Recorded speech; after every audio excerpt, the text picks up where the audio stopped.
huesos. De la Guajira a la Amazonía, No llevo miel, pero hoy la más repetidas gracias. una travesía por la poesía de lo cotidiano. La locura es nuestro estado natural, porque la locura es el sésamo de lo maravilloso, el sésamo que abre la vida. Hay tanta belleza propensa a convertirse en poema. Si Dios hubiese nacido aquí, sería un pescador. Está bueno.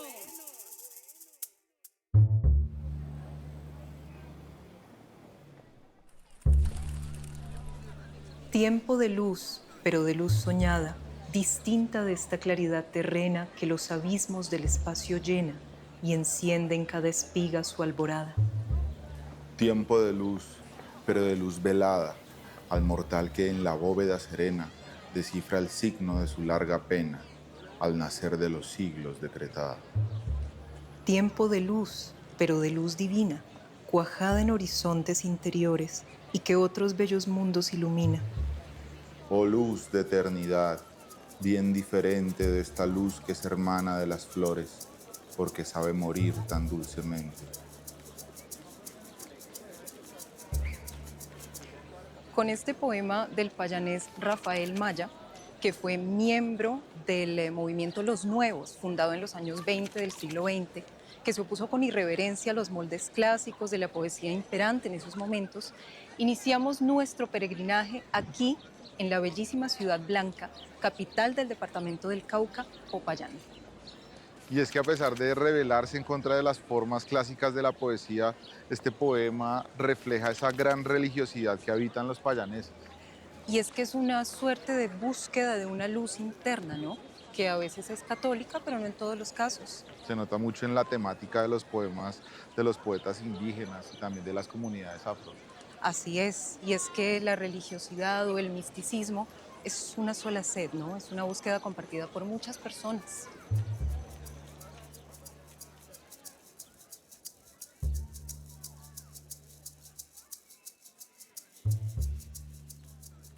La poesía aquí en Popayán ha tenido las más diversas entonaciones y temáticas. Y es que durante el siglo XIX y hasta mediados del siglo XX, la poesía tomó la forma de la palabra clásica, ceñida a esa nostalgia de la gran tradición europea, ¿no? Y dos figuras que representaron muy bien esta tendencia fueron Julio Arboleda y Guillermo Valencia. Valencia es uno de esos puntuales en la historia de las letras colombianas. Aunque algunas personas están en desacuerdo y prefieren juzgarlo por su postura histórica, su posición histórica y su tendencia ideológica, ¿no? Es que era como medio godo el hombre, ¿no? Bastante.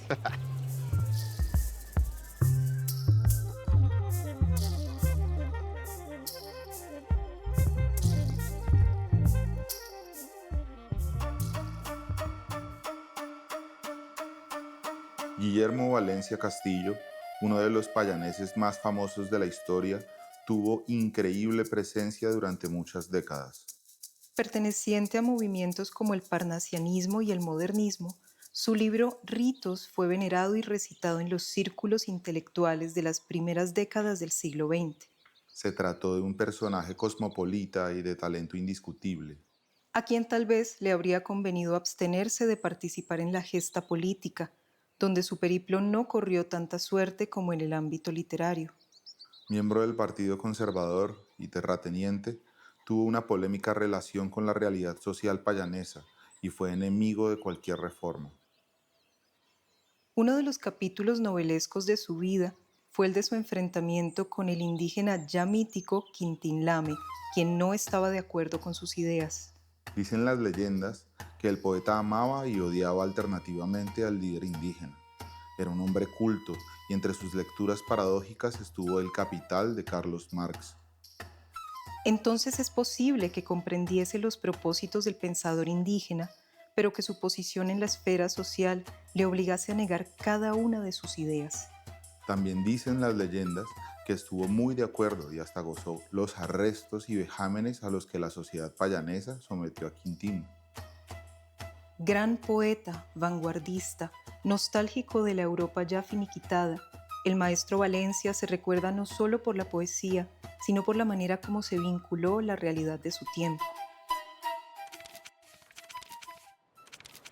Oye, Nicole, pero un tipo tan godo, tan conservador leyendo a Carlos Marx, sí está bien raro. Imagínate, pero es que hay más todavía porque él tuvo dos hijos, uno de ellos fue presidente de Colombia, Guillermo León Valencia, pero el otro tuvo una marcada tendencia comunista. ¿Cómo te parece? De hecho, él nació en esta casa, ahora convertida en un museo, y él fue el guía y el cuidador durante mucho tiempo.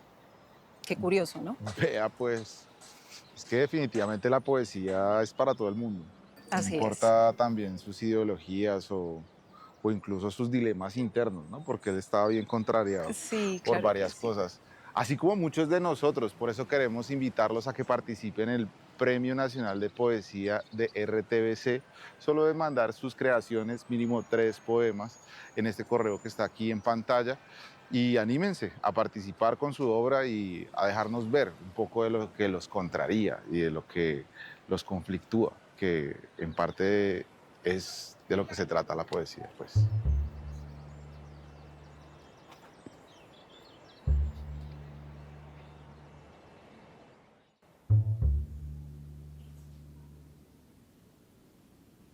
Tomado del poemario ganador, La vida nueva, primera parte, diario de una mujer tardía, día 1. Se empieza a ser mujer por los costados rotos, por las heridas de los árboles, por la memoria enemiga. Se empieza a partir de la respiración, a la vuelta de los días, ser mujer se nos aparece como un vestido nuevo para los rayos del sol. Ser mujer es un río que no termina. Cada día el agua se lleva a sus propios reclamos. No hay un destino prefijado para los pasos. Ser mujer camina a mi lado. Hay recurrencias antiguas, horizontes abiertos al asombro. Hay tonalidades sutiles que se entremezclan a favor de mis ojos cuando miran el paisaje crudo que he sido. Pero soy mi manantial. Soy el recuerdo del agua de donde broto por primera vez del mundo. Acudiré por fin a mi florecimiento primero.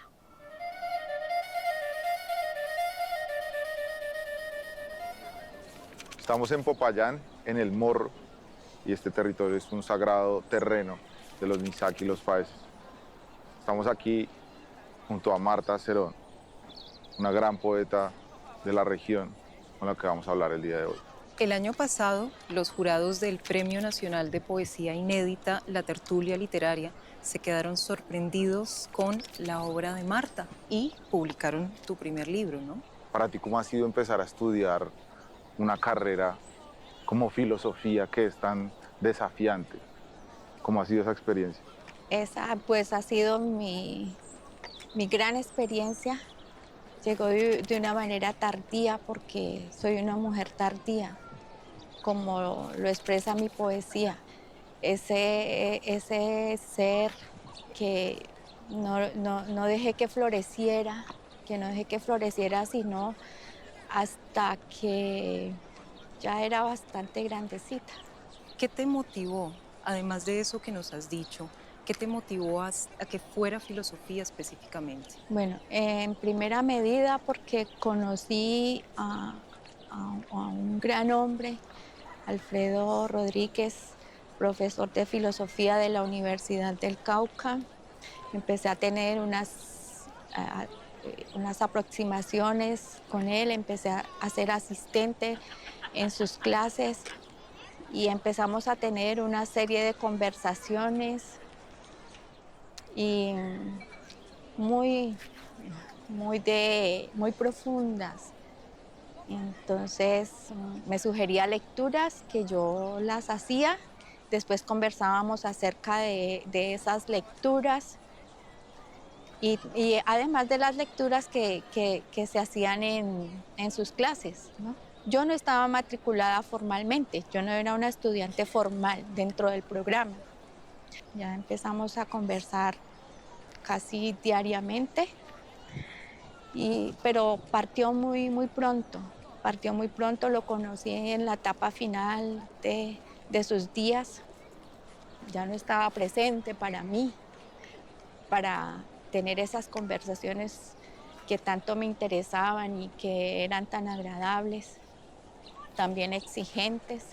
Entonces yo dije, bueno, ¿y ahora qué? ¿Paro o continúo mi camino? Entonces dije, no, pues me queda otro camino, ¿no? Toca matricularse en la universidad ya formalmente. Y pues así lo hice y empecé la carrera ya de manera formal. Ser mujer es un río que nunca termina. Es uno de tus versos. ¿Qué quieres decir con eso? Pues el río es movimiento, ¿no? El río es movimiento. Entonces no debe haber un detenerse porque en el detenerse hay estancamiento. Y en mi ser mujer, pues entonces lo llevo hasta ahí, ¿no? Lo llevo ahí, ese río, como ese ser mujer que soy yo, con ese deseo de seguir avanzando en el camino del conocimiento y en sus diferentes áreas, ¿no? El escribir poesía lo hice cuando era niña, pero eso quedó pausado. Cuando entro en el ámbito de lo académico en la universidad, entonces empiezo, cuando conocí al profesor, él me decía que escribiera, porque uno no debería de escribir solo para uno, que uno debería de escribir para alguien. Entonces él me animaba a escribir. Y cuando me enteré del concurso, nació entonces el deseo de participar en el concurso, pero nunca pensé que fuera a pasar lo que pasó, pues nunca pensé ser ganadora en el concurso. Aquí en Popayán el movimiento poético ha impactado con fuerza, sobre todo a las mujeres jóvenes, quienes ahora son las que lideran el movimiento artístico en la ciudad. Sí, en Popayán es muy importante el movimiento poético y son los jóvenes con su espíritu que tratan o que hacen que se reavive o que se mantenga vivo, siempre vivo, ese espíritu poético acá en Popayán y en el Cauca. Tal es el caso de nuestra invitada Alison Patiño. Ella, con apenas 19 años de edad, concursó ya en el primer recital de poesía feminista que se realizó aquí en Popayán, y vamos con una nota sobre ella.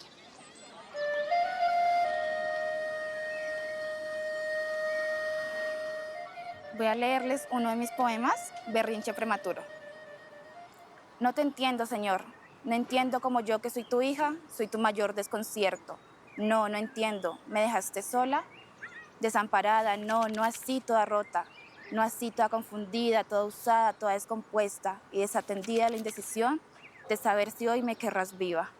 Porque hay días donde me tienes en la esquina de esta calle riendo y ellos viéndome toda penitente, en las mañanas donde me encontraste bajo tierra, retorcida de miedo, y otros días así, viva y con miedo también. Nunca dejé de tener miedo, que hoy volteo donde se voltea cuando la voluntad pierde personalidad y se entrega de cuerpo y sexo a la fe. Y para allá volteo y lo agradezco. Agradezco que me apuntes con tus dedos largos y tus dedos largos atraviesen mi pecho. Lo agradezco en lo que cabe, que me has enseñado que entender con la sensación es mera condena a lo psicótico. Y yo, que estoy media acabada, me entrego tibio a la cizaña de las 4 paredes blancas que desde mis 5 años me retan a la muerte.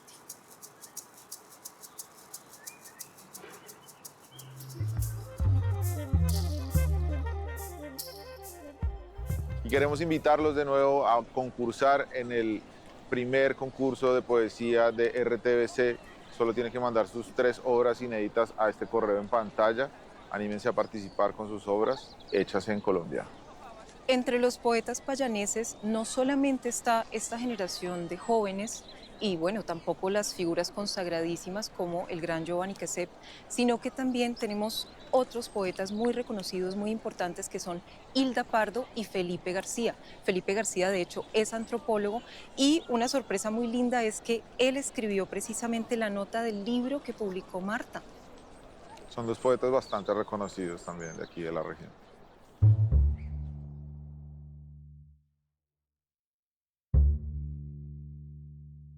Soy Felipe García Quintero, nací en el pueblo caucano llamado Bolívar, pero toda mi vida he residido en Popayán y me desempeño como profesor del programa de comunicación social. Desde hace al menos 3 décadas intento, porque lo nuestro es el intento, escribir poesía. Fruto de eso es el resultado de algunos libros publicados, del cual voy a leerles un poema. Pero antes quizás deba señalar que este intento ha sido por restituir un diálogo con el mundo, con la vida, y más que decir, pretendo escuchar. Y el poema que quiero compartir surge de un contexto por todos conocido y por suerte ha quedado atrás, como fue la pandemia. Y dado que mi signo es Libra y no podemos estar sin una escoba al lado, algún día de esos de pandemia solté la escoba y escribí este poema titulado Liturgia. Sobre el piso llano brilla el polvo de nuevo, minúsculo y pródigo su exceso. Paso mi mano y lo palpo sin verlo. Detengo mis ojos en sus filamentos. Lo siento latir, lo sacudo y estremezco. El polvo sin fin vuela. Miro irse lo que soy por el aire, lo que soy al caer al suelo, la criatura a quien doy mi visión y mi aliento.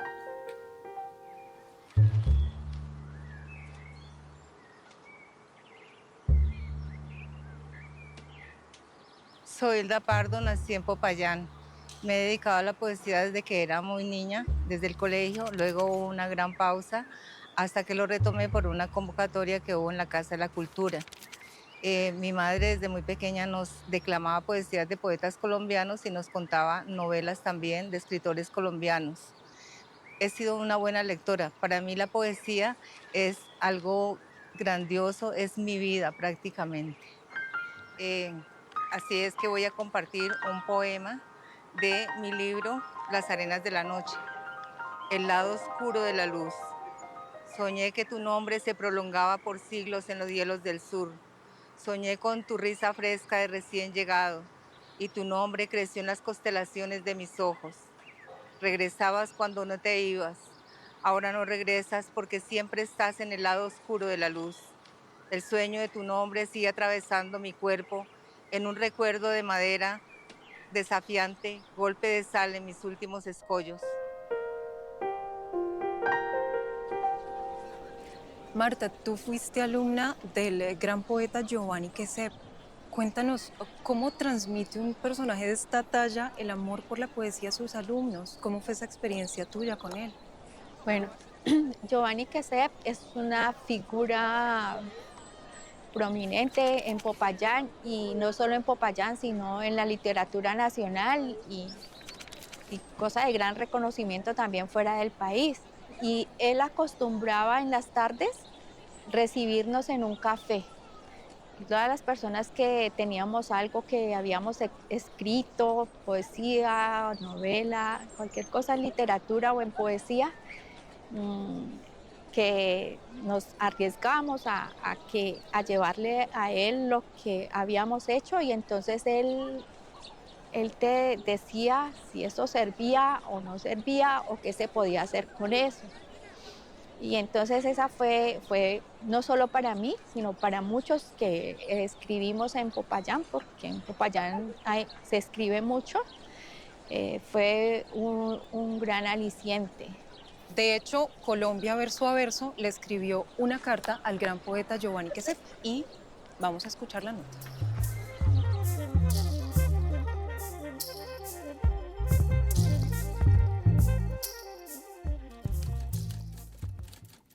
Querido poeta Giovanni Quesep, sentimos que pasar por Popayán es de manera imperiosa pasar por su poesía, por su vida de excepción, por su liviandad para caminar sobre el mundo.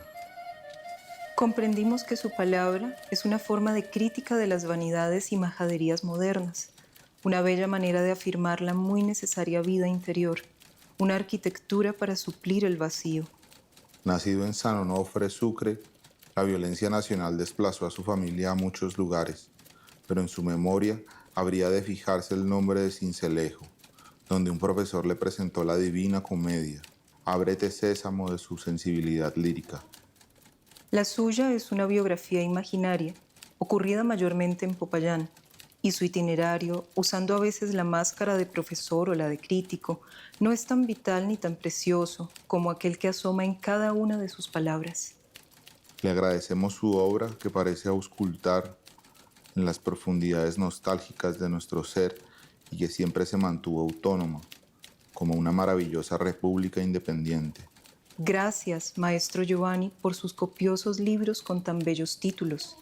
El ser no es una fábula, Después del paraíso, Duración y leyenda, Canto del extranjero, Muerte de Merlín o Carta imaginaria. Siempre serán modernos porque conectarán con ellos los lectores futuros y siempre serán clásicos en el sentido de que nos serán urgentes. Usted nos enseñó, maestro Giovanni, que todo poema es una metáfora del alma y es más importante que todas las ficciones de la apariencia. Gracias por existir, maestro Giovanni.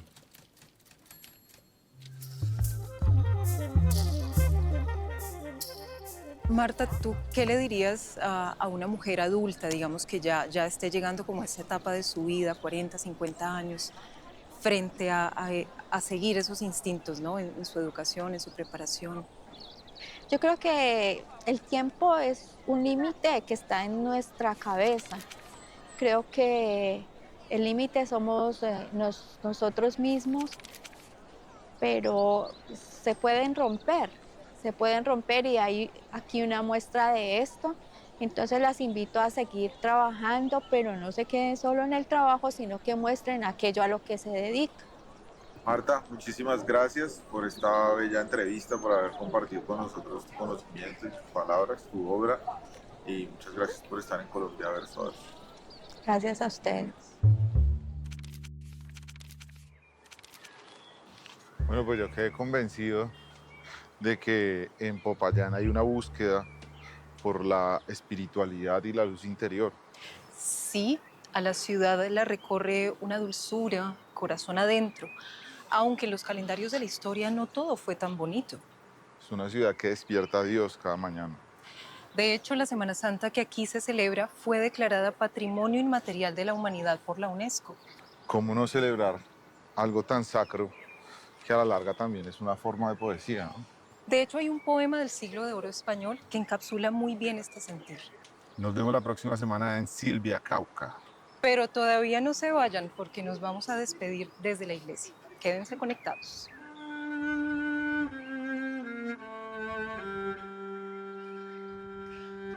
No me mueve, mi Dios, para quererte, el cielo que me tienes prometido, ni me mueve el infierno tan temido, para dejar por eso de ofenderte. Tú me mueves, Señor, muéveme el verte, clavado en una cruz y escarnecido. Muéveme el ver tu cuerpo tan herido, muévenme tus afrentas y tu muerte. Muéveme en fin tu amor, y en tal manera que aunque no hubiera cielo yo te amara, y aunque no hubiera infierno te temiera. No me tienes que dar porque te quiera, pues aunque si lo que espero no esperara, lo mismo que te quiero te quisiera.